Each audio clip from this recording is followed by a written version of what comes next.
Let me tell you about a specific kind of Tuesday morning. You wake up, you check your phone before you even sit up in bed, and without meaning to, you open your banking app. Not because you need to, but because the low level financial anxiety that has been running in the background of your life for months or years has become such a constant.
She paid her bills, but she avoided thinking too carefully about her credit card balance because thinking about it carefully made her feel bad, and feeling bad did not seem to produce any useful results.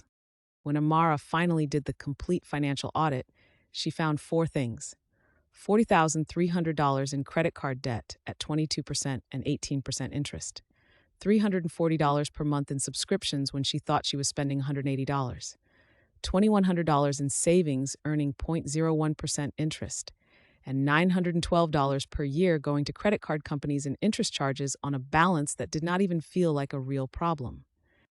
The financial audit produces what I call the clarity shock. It is the moment when the vague background anxiety of not knowing is replaced by the specific, manageable, actionable reality of actually knowing. Clarity, even uncomfortable clarity, is always preferable to avoidance. You cannot solve a problem you cannot see. Amara had $160 per month going to services she had completely forgotten about.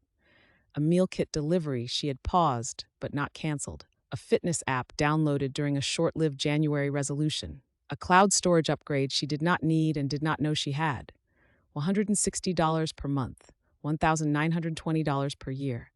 Invisible because no single charge was large enough to trigger attention.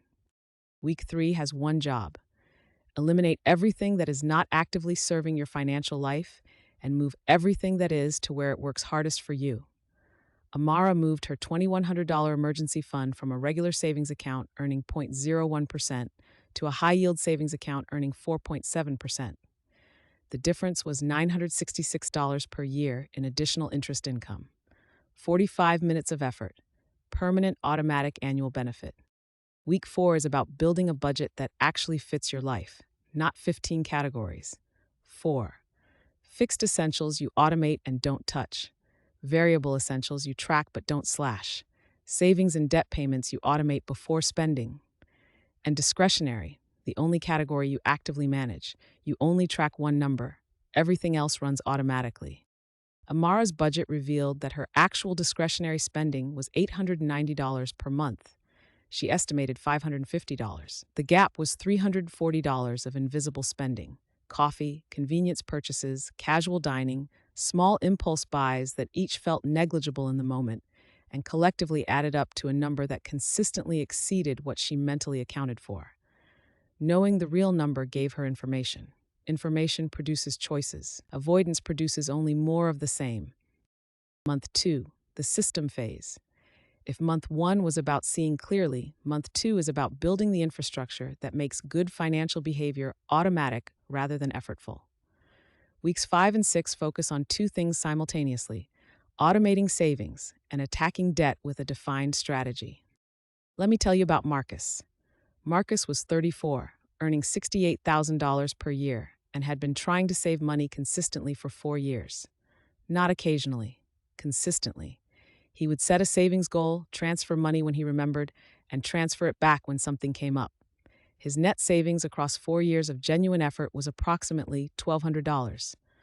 The effort was enormous. The result was negligible. When Marcus automated a $400 transfer from his checking account to a high-yield savings account on the morning of each payday, before he had the opportunity to make any other financial decision about that money, everything changed. Within 3 weeks, his brain had recalibrated to the lower available balance as his new normal. By year one, he had $4,800 saved, 4 times his total savings from the previous 4 years of manual intention-based effort. The automation order of operations is this: payday arrives. Before you make any spending decision, 3 things happen automatically. Your savings transfer goes out, your debt acceleration payment goes out, your investment contribution goes out. What remains is yours to spend however you choose. You are not restricting your spending.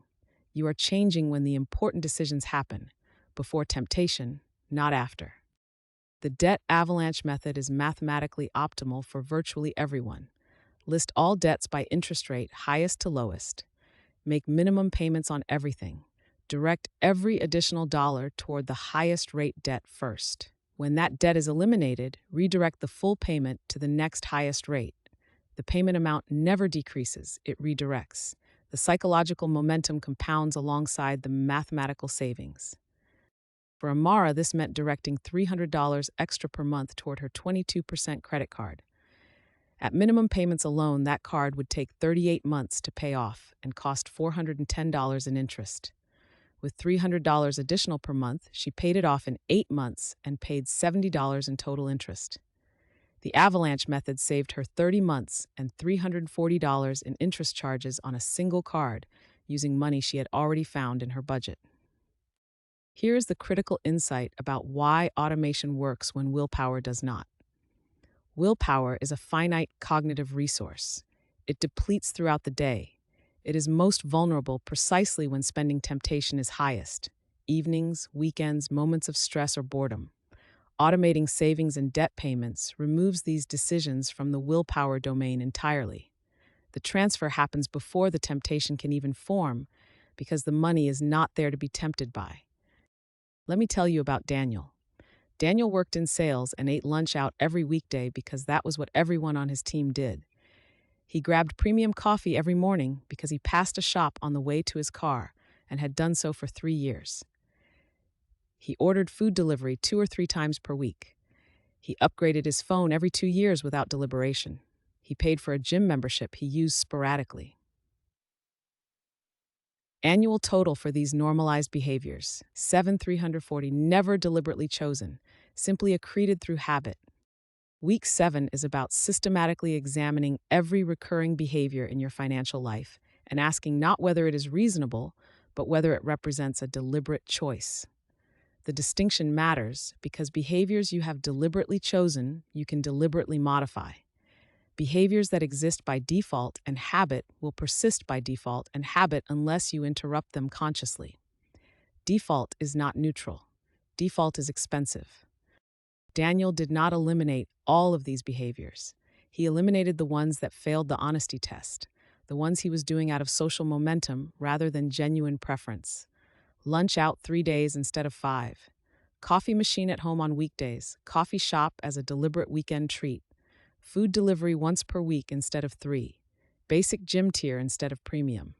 Total annual savings, $3,600, redirected entirely to debt acceleration.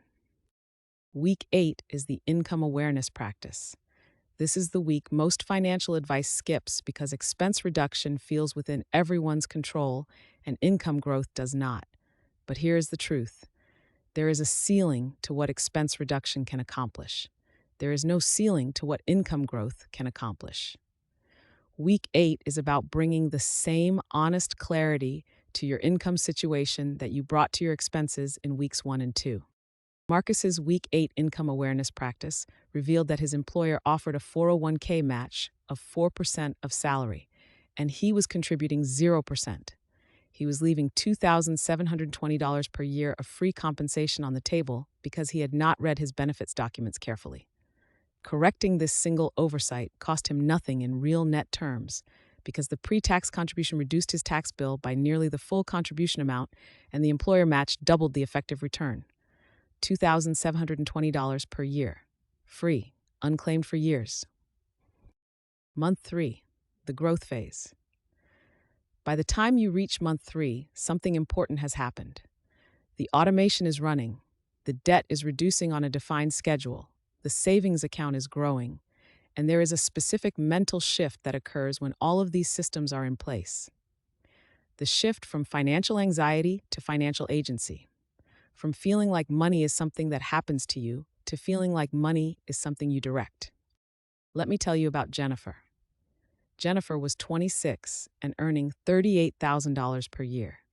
By the time she reached month 3, she had eliminated $220 in monthly subscriptions, automated $150 per month in savings, and was making extra debt payments. And she believed with complete sincerity that investing was something she would start once the debt was paid off and the emergency fund was larger and she was earning a little more.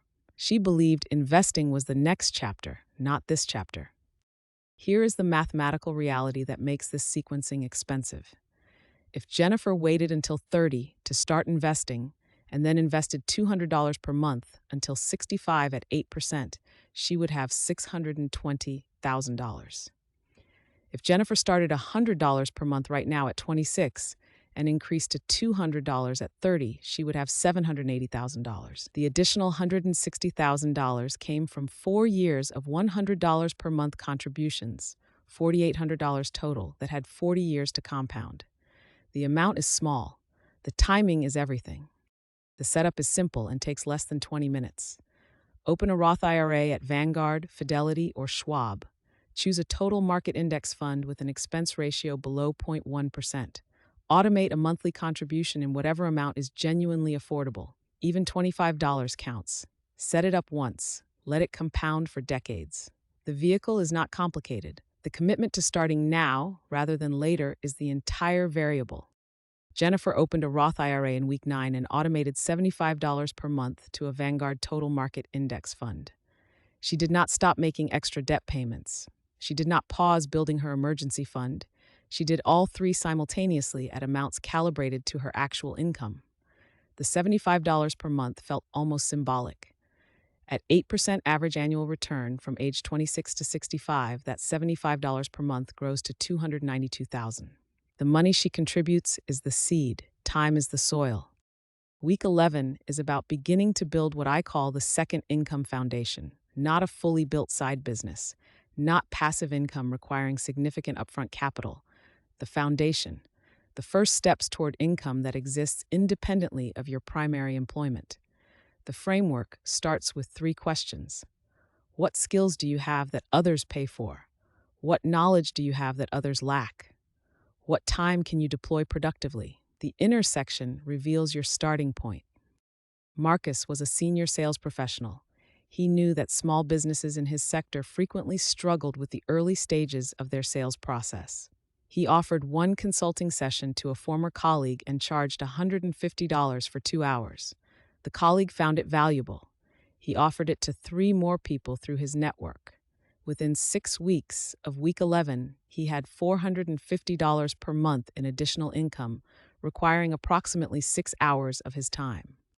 $450 per month is not life-changing in isolation, but $450 per month automated into an investment account at 8% return over 30 years becomes approximately $680,000. The second income foundation is not about the immediate income. It is about the long-term compounding of that income deployed intelligently. And it is about the identity shift that comes from being someone who generates income from multiple sources rather than someone whose entire financial life depends on a single employer's continued approval. There is a specific mental shift that happens somewhere around week 6 or 7 that is worth naming explicitly. You begin to see money differently, not as something that controls you or that you are perpetually behind on or that is fundamentally mysterious, but as something that responds predictably to the decisions you make about it.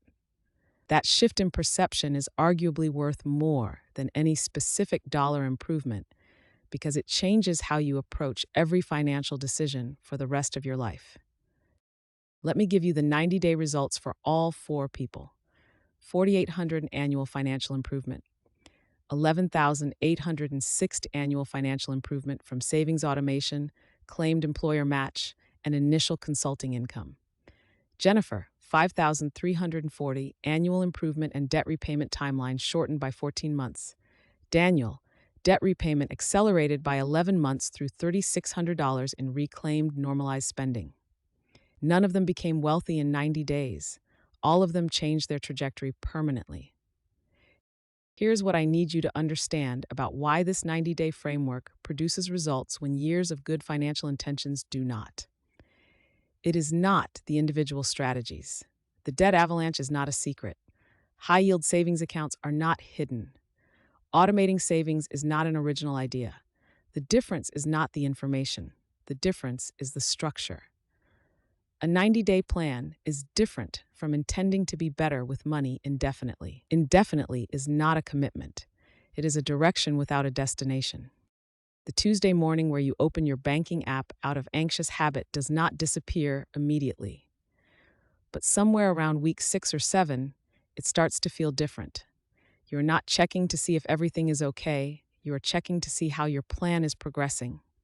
The anxiety has not been replaced by confidence yet, but it has been replaced by something more useful than anxiety. It has been replaced by information. Month 1, see clearly. Month 2, build systems. Month 3, start growing. The 90 days is not the destination. It is the runway that gets you to altitude. After 90 days, you are flying. The next 90 days are about flying higher, and the 90 days after that. Each cycle builds on the last until the habits, the automation, and the momentum are so deeply established that continuing them is easier than stopping. By week 12, you will have completed a full financial audit for the first time, eliminated subscriptions and optimized accounts, built an automated savings system running without willpower, started a debt acceleration plan on a defined timeline, identified unclaimed compensation, opened an investment account, and taken the first steps toward a second income source. 12 specific actions, 90 days, a permanently changed financial trajectory. Start this week, not Monday, not next month, not when conditions are better. This week. Begin with week 1. Gather 90 days of bank statements. List everything. See the full picture for the first time. That single act, done honestly and completely, is more powerful than any amount of financial motivation or intention without it. The plan starts with clarity, and clarity starts today. The trajectory changes in 90 days. The compounding lasts a lifetime. Your situation is not hopeless. Your habits are not permanent. Your financial trajectory is not fixed. But it will not change through more intention or more motivation or more nights lying awake thinking about what you should be doing differently. It will change through a specific structured plan applied consistently over a defined period of time. You now have that plan. Go use it.